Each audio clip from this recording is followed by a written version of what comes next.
Na madrugada desta quinta-feira, por volta das 5 da manhã, teve início um protesto na ES 257 realizado pela Associação de Moradores de Barra do Riacho, que reivindica melhorias no asfalto do percurso Aracruz-Barra do Riacho.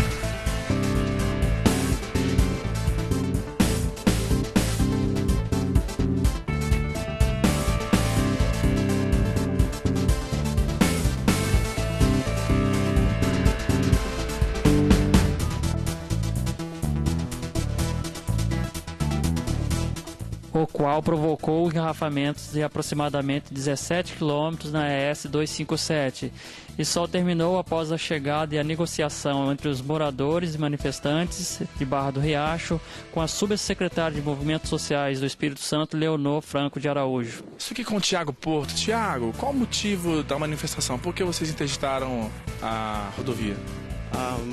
Más condições da estrada, pela morte do nosso companheiro que ocorreu ontem de ontem também, né? E pela falta de sinalização, o trabalho que está sendo feito pelo DR de tapa-buraco. Então o que vocês querem é a manutenção da rodovia? Não, na verdade a gente não quer a manutenção da rodovia, a gente quer um asfalto novo para ES 257. E já teve alguém aqui do governo, alguém da secretaria para estar conversando com vocês? A gente estamos em negociação com o secretário de Transporte, o Fábio Damasceno, juntamente com a subsecretária da Casa Civil, que nesse momento está vindo de Vitória para cá para tentar negociar com a gente para estar liberando a pista e juntamente fechar um acordo, né, e começar logo as obras de renovação da estrada. A interdição da pista só vai ter fim quando vier alguém do governo aqui para negociar e ficar alguma coisa decidida? Isso, já está alinhado já com a subsecretária, ela está chegando aqui. Assim que ela chegar aqui, a gente vai sentar com ela, negociar e aí sim liberar a pista. Estou aqui com o comandante Hilton Borges, que está comandando a Polícia Militar aqui nesse manifesto que está acontecendo aqui na rodovia ES 257. Coronel, como que está assim, esse manifesto? Um manifesto assim, violento, pacífico? Como está sendo esse manifesto aqui? A princípio, até agora, o manifesto está pacífico, apesar de que, mesmo sendo pacífico, os manifestantes estão impedindo o direito, né, de ir e vir das pessoas nesses 3 pontos dessas 2 rodovias, ou seja, em Barra do Saí, depois de Barra do Riacho e aqui nesse ponto indo para a fábrica da fibra, né? E as pessoas estão, infelizmente, apesar de pacífico, as pessoas não estão tendo preservado seus direitos de locomoção. E, coronel, nesse momento, o que a Polícia Militar pode estar fazendo em relação a isso? Na verdade, o que a Polícia Militar está fazendo é tentando conversar com os manifestantes no sentido da gente chegar a um acordo com relação à liberação da pista. Então essas são as ações que a gente está adotando. Inclusive estamos aguardando um interlocutor chegar no local para que essas negociações avancem e acredito que em pouco tempo a gente consegue a liberação da pista.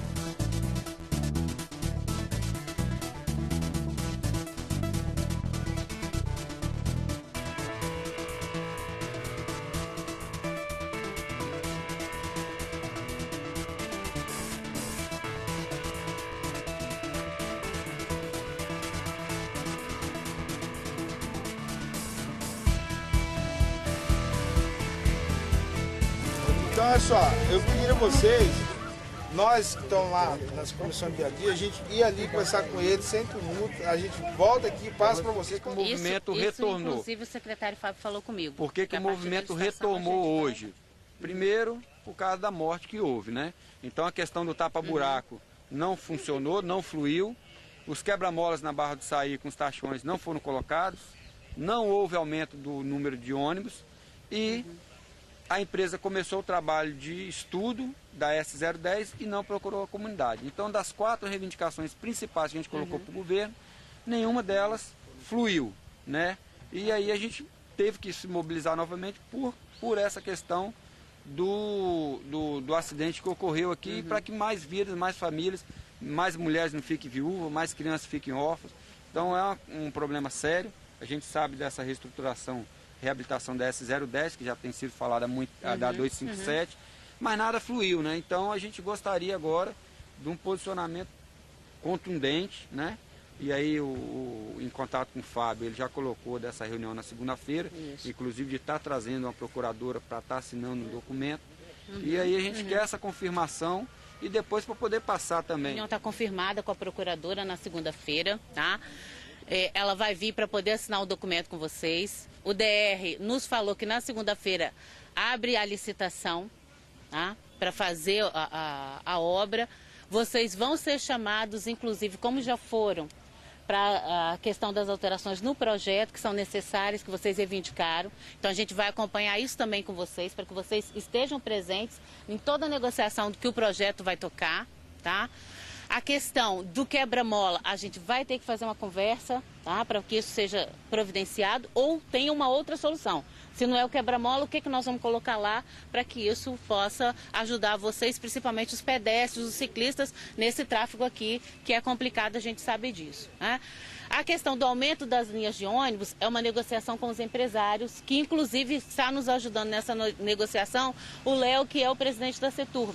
A gente teve uma reunião hoje, estamos entregando 42 ônibus novos hoje aí para o Estado. E aí a gente vai fazer essa negociação com o sindicato dos empresários para que aumente o número de ônibus nas linhas. A gente sabe que isso é uma reivindicação já histórica de vocês. Então, o compromisso que nós temos com vocês é que a pauta vai andar e vocês vão me cobrar, lógico. Assim como eu vou acompanhar, se não andar, vocês vão me cobrar. O contato vai ser permanente. Eu estou aqui só para fazer isso. Né? Para poder tocar a pauta e a reivindicação de vocês. A gente sabe que a morosidade tem estado colocada, mas nós viemos exatamente para fazer isso. Para que não seja moroso, para que ande. Agora eu vou falar uma coisa para vocês, como eu já estava falando anteriormente. Existe um prazo burocrático para a licitação. Então a licitação abre, as empresas oferecem os projetos, né, para a licitação. Isso demora de 60 a 90 dias. Os projetos são analisados até que seja escolhida a firma e até para que ela seja contratada. Então isso é um período de no mínimo 120 dias. Estou falando isso para vocês não acharem que amanhã a gente vai começar, porque não vai. Tem esse prazo que vai ter que ser cumprido para que a empresa seja contratada. Tá? Isso é prazo do Brasil inteiro, não somos nós que estamos inventando, é lei federal que a gente obedece e o governo tem que obedecer. Você ia falar, Valdinei? Sim, secretária. Aproveitando que a pasta da senhora eu considero uma das mais importantes do Estado, que é justamente aquela que faz a articulação. Né? O que acontece? Os problemas do nosso município é o seguinte, é onde que a gente observa que o Estado todo direciona para cá agora, para decolar o desenvolvimento econômico, industrial do Estado, passa por Aracruz. A nossa pergunta é o seguinte, por que passa por aqui os recursos, na orla especificamente de Aracruz, e os recursos, o retorno dos recursos não fica aqui alojado? Nós não temos aqui geração de emprego local, qualificação adequada, aproveitamento da mão de obra, não é respeitado as condicionantes, as empresas vêm, empaquitam nossas estradas com suas cargas pesadas, oriundas desses buracos.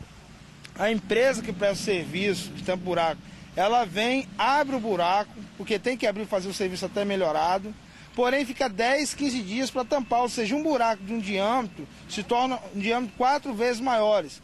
Na sexta-feira, quando eu estava indo mais o Thiago para Aracruz, eu ainda comentei com ele, ó, isso vai dar morte, na terça deu a morte. Então o que acontece? Na terça-feira, indo daqui para Aracruz, a equipe que estava abrindo um buraco, 3 homens na pista sem sinalização. A carreta teve que desviar para não atropelar os 3. Então o que acontece? Logo em seguida, onde ele estava abrindo foi onde o rapaz bateu com o carro, estourou o pneu, perdeu o controle, capotou e foi de frente do ônibus. Há 6 meses atrás, um caminhão da prefeitura estourou o pneu dianteiro, perdeu o controle, avançou a pista, pegou a menina em Barra do Saí. Não aconteceu nada mais grave. Da mesma forma que estourou um pneu de um caminhão grande, pode estourar um pneu de um ônibus.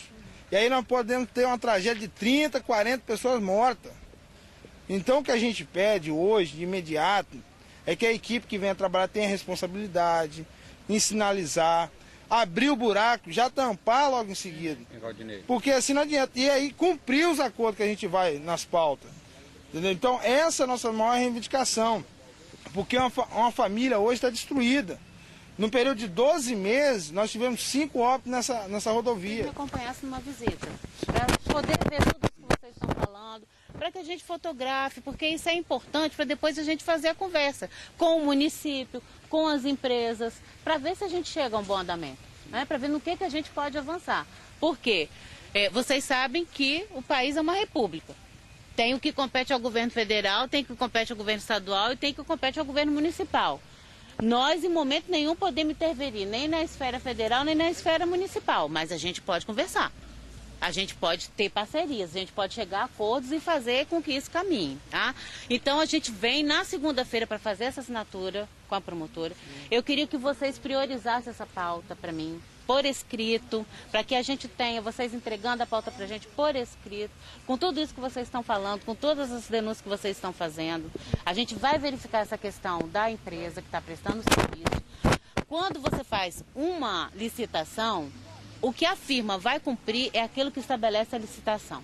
Se a licitação foi feita há 3 anos atrás e ela deixa essas coisas a desejar, o que é a nossa obrigação? Nós vamos sentar e vamos pensar como é que nós podemos, pensando no futuro, fazer um planejamento para duplicação de estrada, essas questões todas. Porque, infelizmente, eu não posso responder por o que foi feito há 3 anos atrás, infelizmente, né? A gente responde pelo que está colocado aqui agora. Então, o meu compromisso com vocês é esse, né? A gente pede e nós vamos fazer, né, junto com vocês, uma campanha também, para a gente ter mais responsabilidade também nas rodovias, né? Que a gente sabe como é que o número de acidentes está muito complicado, fazer uma melhor sinalização. E aí, na segunda-feira, nós estamos aqui com vocês. Eu espero que aí vocês tenham a pauta pronta para a gente priorizar o que tem que priorizar e pensar nesses estudos de viabilidade. Tá? Eu conversei com o presidente do Instituto Jones Santos Neves, que é um instituto de pesquisa do governo do estado, para que a gente traga algumas equipes também aqui para poder fazer esse mapeamento, levantar os dados, para que a gente pense como é que a gente vai trabalhar nesses estudos para o futuro, as perspectivas de futuro e o que tem que ser feito.